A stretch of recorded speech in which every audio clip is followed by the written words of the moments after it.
Hey everybody, my name's Zach, and today I want to talk about how to run the Call of Cthulhu 7th edition scenario, Servants of the Lake.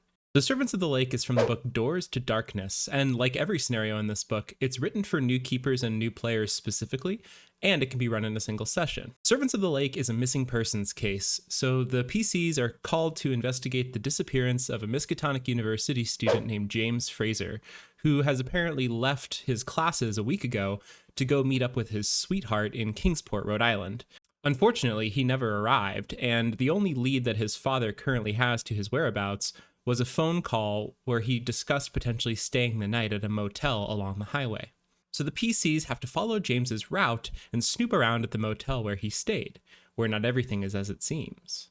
I've run Servants of the Lake once. It took me about 3 to 4 hours to get through with my group, and it's very easy to run from the book, which is one of the things I really like about it. With that said, not everything in the scenario is perfect. There is a lot of extra information in the scenario that doesn't actually do anything to move the story forward. And in addition, this isn't necessarily a criticism, but it also is a relatively easy scenario. The clues are pretty easy to find, and so if you have a group of experienced players, it may feel like a bit of a cakewalk for them. But what I love about this scenario is it's so easy to just whip out and run without very much prep in an evening. It's not necessarily my favorite one-shot, but it's a really great way to have fun with your friends without very much prep. And of course, one of the most fun parts is that you get to explore that Friday the 13th creepy lake with zombies horror premise.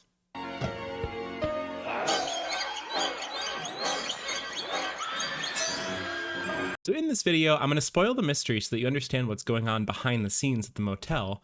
I'm going to go through each section of the scenario and give you tips on how to run them. And then at the very end, I'm going to give you a 1-minute actionable plan that you can follow to run the scenario successfully. So let's get started. Alright, so a couple quick disclaimers before we get started. First, a quick content warning. This scenario deals with abduction, and also the 1920 setting does incorporate some explicit bigotry. I think the bigotry is very easily cut. I didn't run this in my game, and you could certainly just run this scenario in the modern day if you really wanted to as well. The second disclaimer is that this video is for keepers only. Call of Cthulhu is a mystery investigation, and so if you know everything that's going to happen in advance, you're not going to have any fun. Alright, keepers, now that it's just us, let's dive in. So Squatter's Lake Motel was founded by the Brophy brothers, 2 servants of gla'aki, the great old one who fell to earth on a meteor in England. It lives in a lake there in England and likes to feed on people and turn them into its servants, and it spawns avatars in bodies of water all over the world. The Brophies originally served gla'aki in England, but their nefarious acts were uncovered, and so they fled to Squatter's Lake, Massachusetts instead. They bought the Squatter's Lake Motel as a base of operations, and they'd been performing a bunch of dark acts to turn their guests into servants of gla'aki, and they've also started work on creating an avatar of gla'aki in the lake next to the motel. 9 days ago, in Lovecraft's infamous fictional town of Arkham, Massachusetts, James Fraser, the Miskatonic University student, headed off to Kingsport, Rhode Island to elope with his sweetheart there.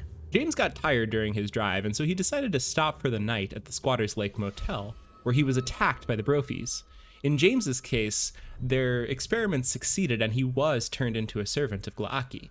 Of course, this isn't always the case. The Brophies are amateurs, and so sometimes their transformations don't actually work properly, and instead, people get turned into uncontrollable zombies rather than servants. So the investigators are brought into the story when James's father asks them to find out what happened to James since he never arrived in Rhode Island. The investigators will arrive at the motel looking for James, discover the strange happenings going on there, and then finally confront a sacrifice to the avatar of gla'aki and try to save them if they can.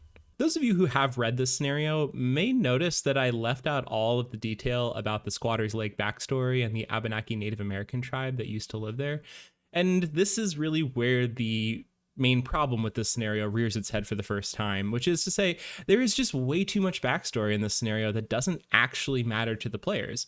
Whether it's the history of the lake settlement or the history of the Brophies or even what gla'aki is or the fact that their experiments don't always work properly, none of this stuff actually helps the PCs figure out what happened to James. And so this is going to be my big piece of advice to keepers is if I were to run this again, I would cut half of this stuff. It just adds a bunch of needless confusion that doesn't actually make the gameplay more fun. Also, a quick note about time period and character creation. Nothing specifically ties this scenario to the 1920s. The only real plot device that Squatter's Lake needs to have for this scenario to work successfully is that while the investigators are at the motel, they shouldn't be able to contact the outside world. Otherwise, it's too easy for them to just call the police and have them handle the matter. For character creation here, really anything goes, as long as they have a motivation to pursue this missing persons case, whether it's a personal motivation, maybe they know the father or they know James himself, or it's a financial motivation, any of those things are going to work just fine. Okay, so now that we understand the mystery and the hidden monster at Squatter's Lake, let's go over the main sections of the scenario. So the exposition section of this scenario is very short and sweet. The PCs are going to start in Arkham, where Gerald Fraser, the father of the missing James Fraser, is going to explain the situation with his missing son. He's going to give the PCs a lead on his driving route, and he's going to give them a $200 retainer so that they can go look for him. Once the PCs have agreed to do the job, they're quickly able to discern, without a roll, that the only motel on the route that he took is going to be the Squatter's Lake Motel, and so that's probably where he is. The PCs also have a brief opportunity to do additional research about James and about Squatter's Lake before they head off to the motel. Although I will say the scenario doesn't really give them a whole lot of motivation to do that research. When I ran the scenario, I started with the PCs having just accepted the job, since obviously the scenario doesn't actually happen unless they say yes, so what's the point in role-playing that scene? But even despite that, honestly, the exposition fell kind of flat here. It kind of went something like this. Okay, so the bell on the diner door rings as Mr. Fraser disappears onto the street. You're sitting at your diner booth with your maps and all of your resources pooled together. What would you like to do? I look at the map. Would there be, any motels on the route that James took? Yes, there's one. It's called Squatter's Lake Motel. Oh, okay, well, can we drive there? Okay, so why does this fall so flat? Well, the answer is because discovering Squatter's Lake Motel doesn't really add to the gameplay fun. It's a foregone conclusion that they're going to find it and they're going to go there. Otherwise, the scenario doesn't happen. And yeah, there's other potential leads like talking to James's girlfriend, talking to his roommate, or looking up Squatter's Lake in the library, but none of them actually offer any useful information beyond just affirming that the lake is there and it's spooky, and yes, James in fact did disappear. To give you an example of this, my players talked to his college roommate, learned nothing interesting, and then rightfully decided, okay, well, I guess let's go to the motel. If I were going to run this scenario again, I would likely just cut this section entirely and start the scenario with them mid-drive to the motel. Because game time is precious and limited, and I'd rather be using it for actually giving the players meaningful choices. So when the players arrive at the motel, this is when the main investigation section begins. The players pull up, they get a description of the motel and its environs, and soon they discover that James Fraser is nowhere to be found. So the investigation of why James's presence can't be found at the motel is structured as a sandbox, so players can go to different places at different times and figure out their own way to get the clues. But for most groups, I think it's going to follow a very similar structure. Firstly, they're going to go to the motel office and meet the bizarre Brophy brothers who tell them that James was never here. Secondly, they're going to get a room for the night and overhear Jacob Trent arguing with the Brophies about his own missing person. Third, the PCs are eventually going to snoop around the motel and its grounds looking for clues because they don't believe the Brophies. And then fourth, at 9 p.m., they're going to get the workshop keys from Jacob, and they're going to break in to discover the strange experimental equipment. The investigation gets bookended when the investigators either get attacked by Mr. and Mrs. Smith in the workshop, they get dream pulled by the Avatar late at night, or they're going to get captured by the Brophies and their servants while they're sleeping and brought to the lake to see the ritual. So let's briefly go over each one of these investigation scenes in order. First is going to be the arrival at the office. It's very easy to run this scene directly as written from the book, and the book even lays out the exact details that the PCs are going to see as they head into the office, and exactly how William Brophy behaves. It even gives you these big blocks of dialogue that you can read off verbatim to your players. And I'll be honest, I actually really liked this. It made it very easy to run this with very minimal prep. I didn't have to get into character and try to improvise the lines. All I had to do was just come up with a creepy voice and read the book out loud to my players. From a storytelling perspective, William Brophy is a great opportunity to immediately signal to the players that something here is weird. By the time he finishes talking and the PCs ask where James Fraser is, they likely are not going to believe any answer that William gives just because of how weird he is. One note for this section, the license plate clue is extremely obvious, and I don't necessarily think that's a problem. It's fine to keep the action flowing in a one-shot, especially for new players, but I will just note this may not feel very challenging or fun to more experienced players. My players remarked several times in the game about just how easy it was to find the clues. One suggestion is just be elusive enough with William and his answers that the investigators are going to feel compelled to get a room for the night. And the idea there is that they'll be more invested in staying for a longer period of time and doing a deeper investigation of the area. And of course, in a similar vein, once they actually get their room and they go inside, there's a lot of very easy clues to find in the rooms as well.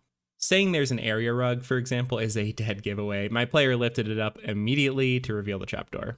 Okay, so once the investigators have snooped around a little bit in their rooms and are wondering what to do next, they're going to hear loud voices outside, and Jacob Trent is going to be arguing with William Brophy about his own missing person. And so this is going to be an immediate lightning rod for the PCs.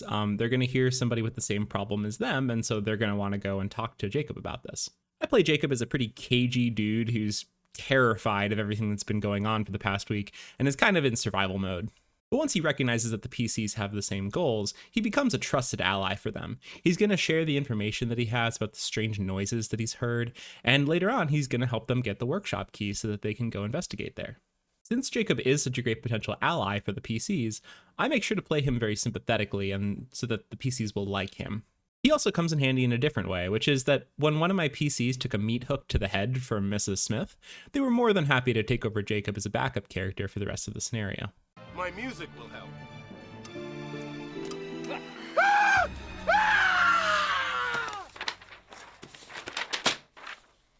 How many of those have you got? 50. So the third scene in this investigation is going to be the PCs exploring the grounds. Once they finish talking to Jacob, they're going to have the rest of the evening to themselves, and so naturally they're going to be curious and spend some time poking around the motel to see what else they can find. So this scene is going to be the most open-ended of the entire investigation. The PCs can head down to the lake and take the trails to explore the area. They can discover the missing cars in the lake. They could discover the sacrificial site on the lakeside. They could sneak into the motel offices. They could talk to other guests. But the good news for keepers is that each of these is very easy to run because you can just read that section of the module out to the players, and it works really well. The main thing you want to do here for your players is make sure that they can prove that William Brophy was lying and that James Fraser definitely was here, either with a license plate, with the guest book page, with the sunken car, or with the journal entry. There's plenty of ways to do it. The open-ended nature of this section is also a great opportunity to let the players get very creative. So for example, my players had a really fun scene where some of them decided to distract William Brophy while the others snuck into the offices. And so as the keeper, I kind of kept jumping between the two scenes and switching what the camera was looking at. And that was a great way to build tension. The way that I ran it was that each new room or spot hidden check that the investigators in the offices did required those distracting William to make an equivalent social check to try to keep him distracted. Of course, eventually the players that were distracting William failed, and so that became a really exciting close call because William headed back to the office while the investigators who were snooping around were still inside and they had to escape by the skin of their teeth. If you are going to incorporate the non-servant zombies, this is also the right time to do it while they're kind of exploring the lake or while they're in the old ruins, whatever. I did do this just because I was running the book as written, and honestly, it just confused my players and it really didn't add anything to the scenario. My players didn't understand the difference between the zombies and the servants, and why would they? There isn't really anything in the scenario to make that distinction up until this point. And it's kind of the same story with the settlement ruins. Visiting them doesn't actually add anything to move the scenario forward except to initiate a zombie attack and potentially unleash a pretty unfair feeling trap, in my opinion, on the PCs. So the next time I run this scenario, I'm cutting the zombies and I'm cutting the settlement. They don't add anything, they just make things more confusing. Okay, so once the open-ended investigation into the grounds is complete, later on in the evening, around 9 p.m., Jacob, the NPC, is going to arrive at the PC's room and announce that he lifted the workshop keys off of William. My players decided to wait until a lot later at night to head over to try to give themselves an element of stealth. And that was really fun to play out because we got to make a lot of stealth checks to make sure that they didn't, jangle any chains or make any accidental noises that would alert the Brophies to their presence. Like much of the rest of the book, this scene runs really well as written. The trick is just to present the boxes with Mr. and Mrs. Smith in them last, and also to telegraph to the players that it's not expected to be a fight to the death, because if the players, especially if it's a smaller group, if the players do try to fight Mr. and Mrs. Smith to the death, then it's going to be the PC's death more likely. My group did have a PC death and also had another PC drop to 1 hit point during this fight. The Smiths are hit point tanks, and they can do a ton of damage if they roll well. Okay, so at this point in the scenario, your job is to move things towards the final confrontation. And before we move on, let me just be very clear here. I am not telling you to railroad your players to do exactly these things in this order. I just wanted to talk through the flow of each scene. So if the players do something different, that's fine. Just rearrange the advice depending on the scene that they go to next. Okay, so your PCs are certain that the Bropies are up to no good, and at this point the question is, for you as the keeper, how do I get the PCs to the final confrontation on the lakeside? Unfortunately, this is another point where the overwriting of the module rears its ugly head for the keeper, so there's 3 possible options for how you can pull the PCs into this final scene. There's the dream pull of gla'aki, which will potentially pull them down to the lakeside and into the lake. There's the kidnapping in bed, and then there's also Sarah Bonner's scream from the lakeside. The reality here is you can't and you shouldn't try to incorporate all 3 of these. Pick the one that's most appropriate for what your group has done so far and run that instead. Let me give you an example. In my game, the PCs decided to wait until 1 or 2 a.m. before they investigated the workshop. So I had them roll a bunch of checks to stay awake while they were waiting. One of them failed and fell asleep, and of course they got dream pulled, but they were shaken awake by another one. So the PCs did end up staying late and executing their plan to check out the workshop in the dead of night. They got in a fight with Mr. and Mrs. Smith, and as they ran away from the fight and locked the Smiths back inside the workshop, that's when I decided that they heard Sarah's scream down by the lakeside. So once they see the ritual, it's up to the players on how they want to actually end this story. They can run in with their guns blazing. It's probably not going to go very well for them because the avatar is very powerful. They can also try something to disrupt the ritual, or they can use this as an opportunity to get away and get the police, leaving Sarah to her fate. From here, it's up to you to play out the scenario in a way that feels satisfying to you and your players based on their choices. I promised you a 1-minute plan that you could follow to run this scenario successfully, so let's give it a shot. In Servants of the Lake, the mystery is that the Brofies, owners of the Squatters Lake Motel, are turning guests into undead servants of a lake monster. This is the fate that befell the person that the PCs are looking for, James Fraser. The scenario is divided into 3 parts. First, getting the job from James's father. Secondly, the main investigation section, when the PCs go to the motel and snoop around to figure out what happened to James. And then third and finally, the confrontation at the lakeside ritual, where the PCs will see the avatar of gla'aki. The main investigation section of the module can be broken into 4 parts. First, pulling up to the motel and meeting the strange Brophy brothers in the office. Secondly, meeting Jacob Trent and discovering that James isn't the only missing person at the motel. Third, exploring the grounds to try and find clues as to whether James was actually there or not. And then fourth and finally, exploring the workshop and discovering the strange and sinister experiments that the Brofies have been doing. Once the PCs had confirmed that James was in fact at the motel, use one of the 3 following plot points to pull the PCs to the final confrontation on the lakeside.